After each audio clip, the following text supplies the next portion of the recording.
I'm Jen Taylor Skinner, and this is the Electorette. On this episode, I have a conversation with Kelly Hall, the Executive Director of the Fairness Project, an organization focused on empowering voters through citizen-led ballot measures. And for this election, ballot measures are having a moment, especially ones that strengthen, restore, and expand abortion rights. And the Fairness Project has become the largest backer of abortion ballot measures in the country, investing $30 million in critical ballot campaigns like those in Arizona, Florida, Missouri, Montana, and Nebraska. Kelly and I talk about what's on the ballot this year, including what's going on in Nebraska, where a competing anti-abortion measure aims to confuse voters. So, please enjoy my conversation with Kelly Hall. Kelly Hall, thank you for joining me. Welcome. Thank you so much. Great to be here. So we are down to the wire, and I just want to know, how are you, right? And how are things on the ground? How are things at the Fairness Project? How's everyone feeling? You know, it is a real mix of emotions for us, as I'm sure it is for everyone around the country. We are tired, but also excited. It has been a very long process to get our ballot measures to this point. Ballot measures start working on their path towards the ballot sometimes 2 years in advance. So it is kind of hard to imagine that we're almost at the end, and we are also really excited to see the outpouring of enthusiasm and support from voters. It's a strange mixture. I hear that from everybody. We're all just kind of exhausted, but we're also energized, right? But this is a big, big year, not only for down ballot races, but for ballot measures in every respect, right? Yes. Yeah, one thing that was unexpected for me, a development this year, was the fact that, following the Dobbs decision, that there would be this flood of abortion-related ballot measures, right, across the country. But I know that you guys have had success in other areas with other ballot measures, right? Absolutely. Yeah, we have been around since 2015. We are pushing towards over 40 wins in red and purple state ballot measures. And we started out primarily focused on raising wages and expanding paid leave, and have now worked on issues related to expanding healthcare, particularly Medicaid expansion, and curtailing predatory payday lenders, helping to end some of the most predatory debt collection practices, and also doing a set of really important direct democracy defense efforts. So we are big proponents of using ballot measures in red and purple states to help fill that gap between what voters want to see happen, common sense policies that make sense across party lines, and what their very extremist state legislatures are doing or are refusing to do. And so if you are able to ask voters themselves, do you want to raise? Do you want your neighbors to have health care? Do you think abortion should be legal? They answer yes. And we've seen that in Idaho, Oklahoma, Nebraska, South Dakota. It is not just a coastal thing. It's not just a blue state thing. And so wherever we can support local coalitions of advocates bringing those opportunities for change directly to the ballot box, we are excited to jump in. I didn't know that about the payday lenders. Can you tell me more about that? Because I know that it's hugely problematic and no one really talks about it. So I'm curious about that one. God, talk about an industry that is just a boil on the working people of America. It is, payday lenders are an incredibly predatory industry.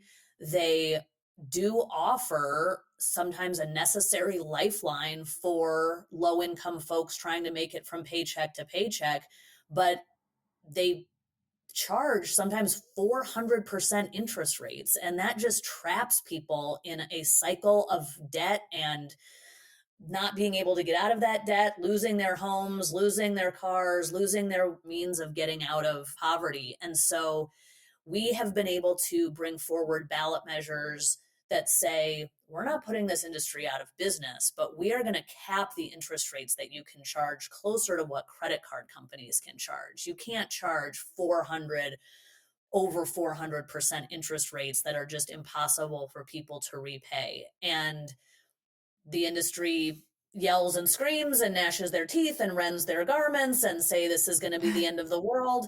And sure enough, it's not. And everybody knows that this industry is pretty slimy. And so once you can get this on the ballot, it usually passes with over 70% support because no one is a fan of payday lenders. Yeah, that's our whole business model, right? Taking advantage of poor people, basically. So good for Yeah, that. and so get out of here with that. I mean, there's just, and you would think that there would be an easier pathway towards such a simple, straightforward, everybody agrees with it policy to get through a state legislature. But part of the game that these payday lenders and predatory industries use is to make huge campaign contributions and do a ton of lobbying on both sides of the aisle. And it just means that those lawmakers say, well, maybe this isn't our highest priority issue to tackle. We're not going to pick on these particular folks that flood us with contributions. So it's left to voters themselves to have to take that on. And we've been able to win every time we've put it in front of voters. Yeah, so you mentioned red and purple states. How do you get something like this passed and something like, let's say, minimum wage, right? Increase in minimum wage passed in a red state. How do you do that? Yeah, it's something that people, I mean, I live in California. I talk to folks who are on the coast and they go, "Really? You're winning?" In these states that are voting for Trump by double-digit margins, cycle after cycle. And I say, "Well, the beauty of ballot measures is that they enable voters to take the partisan labels off of particular policies and think about them on their own." People are voting for Republican candidates, particularly former President Trump, for a lot of reasons other than his policy platform. And we can read a zillion other pundits for what we think those reasons may be, but it's about personal charisma, it's about racism, it's about fear mongering, it's about, whatever particular issue or quality is bringing them to that Republican candidate. It's probably not that Donald Trump has a very strongly held view on the minimum wage. So when voters have the opportunity to say, oh, here's a really direct way for me to raise wages, and I don't have to give up my identity across the political spectrum. I don't need to go all the way to saying I agree with Joe Biden or Kamala Harris or Hillary Clinton on everything, but I at least agree on this. That opens up a whole world of voters that we can reach with messaging without having to say, first, you have to set down your red or purple identity and make the flip entirely across a whole party's platform of issues. And that is true. We're seeing that not just on minimum wage, but we've passed Medicaid expansion, which was a core tenet of Obamacare in 7 states. 62% of Idaho voters voted to expand Medicaid at the same time that their politicians in the state house were saying, this is the pathway to socialism. This is the tip of the socialist spear. We, over our dead bodies, will we say yes to Obamacare? And the voters were like, well, yeah, but we need health insurance. So we're going to vote yes. And that gap between the extreme talking points of one political party and when we can really talk to voters about the issue, what they believe, is really where ballot measures shine. That is just such an interesting dynamic to me. I mean, you'll have people who will vote for a conservative governor or conservative judges or a conservative president, and then, those people can theoretically overturn the ballot measures that they are in support of in some way. And I just find that dynamic really interesting. And I wonder if people, and you probably can't answer this, if they've thought that whole thing through. Well, I think, one of the fallacies that we fall into as political observers, and I think, you run a podcast that's focused on politics, I run a nonprofit that's focused on politics. We're actually a fairly small minority of the nation that spends this amount of time thinking about policy and politics and the connective tissue between each candidate, each segment of our political or governmental system. That's pretty rare. And voters are spending way less time thinking about these issues than perhaps you and I are, and they're also sincerely complex. They have a variety of issues they care about. They don't just care about the minimum wage, they also care about other aspects of the economy. They care about immigration, they care about foreign policy, all manner of things. And so it may not feel like a complete contradiction to say, I am voting in favor of a minimum wage increase in Alaska or Missouri, where I live, but it is not the most important issue that's driving my vote for president. That may be foreign wars, it may be immigration, it may be just who I like the best on a personal level. And ballot measures separate the person and the party from the issue and remove it from that very complicated mix of things that drive a person's vote in other contexts. That makes sense. And I don't know if you mentioned this, but or you alluded to this rather, that it's also sometimes just a personal identity, right? You know, my family's always voted Republican, so I that's just what I do. Yeah. And on these ballot measures, that's not related to the campaign or the candidate itself. So perhaps that's what they're thinking. So I know that abortion is really big in terms of ballot measures this November. And how many abortion measures are there? I think there are about what, 12 across the country? There's 10 states that have abortion on the ballot this November, but 11 campaigns because Nebraska has a double whammy. They have two abortion related ballot measures. And then, of course, we saw Ohio passed a constitutional amendment to protect reproductive freedom in 2023. So it is 12 campaigns for the cycle, but 10 states this November. Right. Okay. So, well, tell me about Nebraska. What's happening in Nebraska? Because I know that you've invested a lot of resources for that ballot measure there. So the Fairness Project runs a dedicated abortion ballot measure fund that we launched after the Dobbs decision when we realized, oh my God, we have so many states that are restricting access to abortion and only so many places where citizens can really take this matter into their own hands. And so we're supporting 5 statewide campaigns this cycle, Nebraska being one of them, Florida, Montana, Missouri, and Arizona being the others this November. And Nebraska is unique in that there are 2 competing ballot measures moving forward. There's one that has been brought forward by proponents of reproductive freedom, folks you know, Planned Parenthood, ACLU, all of the progressive entities in Nebraska saying we need to overturn the 12-week ban that is currently in place in Nebraska. We need to have meaningful access to reproductive health care. Here is our pathway to doing it. And then the opponents pulled a new trick from their playbook and said, we know that we can't win on the issue of abortion ourselves. Our best chance is to confuse voters. And they put a second ballot measure forward to voters. Voters will be voting on 2 different questions. And the one from our opposition basically just preserves the status quo in Nebraska and says, we want to keep this 12-week ban. Now, of course, that would be the outcome if our ballot measure were to fail. They don't really need this secondary ballot measure, but what it does is muddy the waters for voters about which one they're supposed to be voting yes on, who supports which one.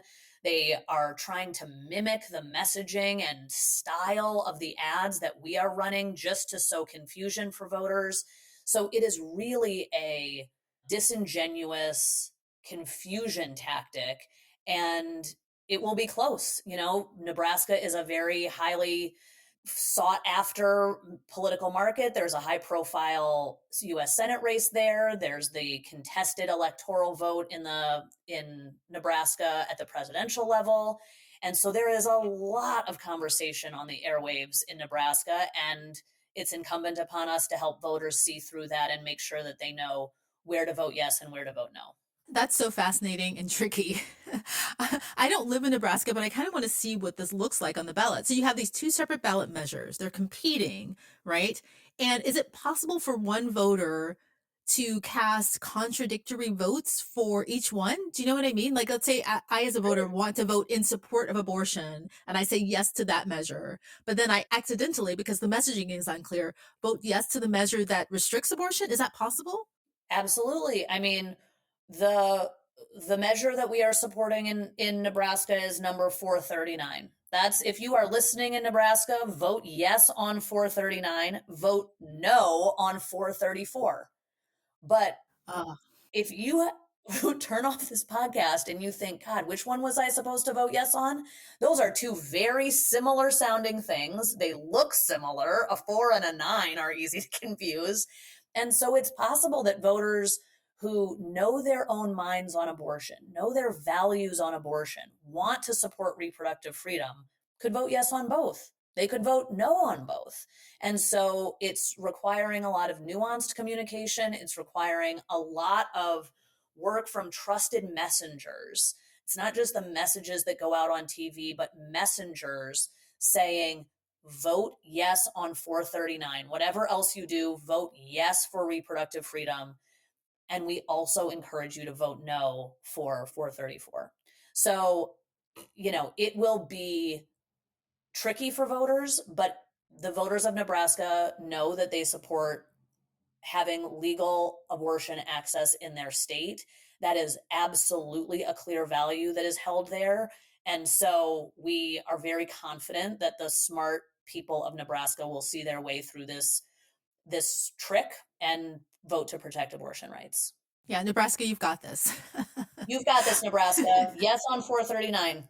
And so it just comes down to which one has the largest percentage of, because you can't account for, when you're counting ballots, you can't account for confusion, right? That doesn't factor in. Right. They don't get to go vote by vote and go, I wonder if this person actually made a mistake. They are going to tally the totals for both. Our very sincere hope is that 439 wins and 434 loses. If they both win, then we find ourselves in a situation where the one with the most votes prevails where they are in conflict. And that will mean a lot of litigation in the courts to figure out where exactly these two are in conflict and what the law of the land should be. And we would really prefer to avoid that and just have 439 be the only one that wins. Yeah, and I mean, that just bothers me on so many levels, just because imagine if that scenario happened, right? The confusion that women and pregnant people would have, or people who just need reproductive health care, right? I mean, people don't deserve to be in that situation, right? What do you do while you're in limbo? This is a rhetorical question, but what do women do when this is in limbo potentially? It's just really kind of unfair to everyone.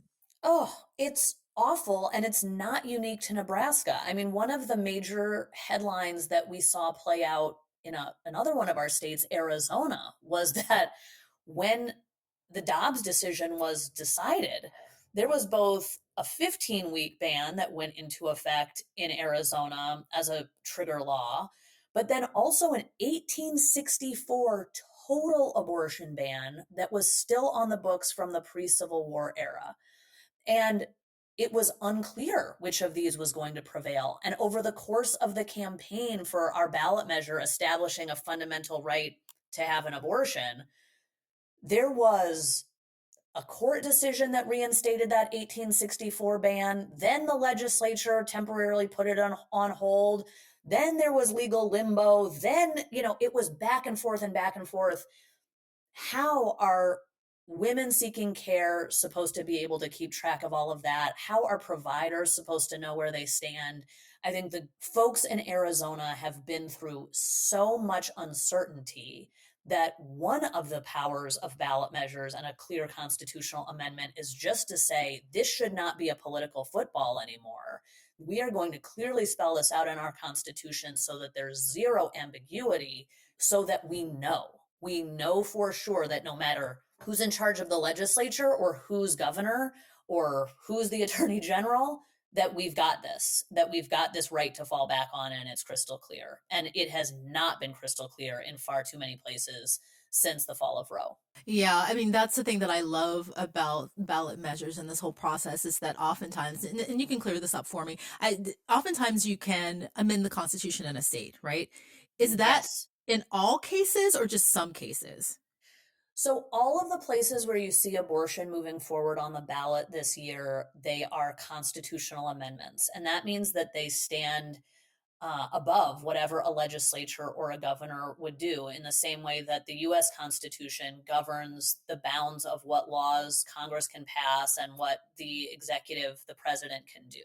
So that's really the gold standard of the type of ballot measure that should protect fundamental rights like reproductive freedom. There are other states, and even in some states, you can choose, do you want to pass a constitutional amendment or a statute, where you go, we don't really need to pass a particular policy into the Constitution. This can simply be a law in our state, like a law raising the minimum wage to a certain level, or a law that's limiting the interest rates of payday lenders. Sometimes those move forward as constitutional amendments, sometimes they move forward as regular statutes. But for something as politically contentious as abortion, and that is a fundamental right that we need to make sure binds the hands of oppositional lawmakers, constitutional amendments are really the way to go. Are they more difficult to get signatures for, or why wouldn't you just go for that gold standard for all of these measures, especially with something like abortion?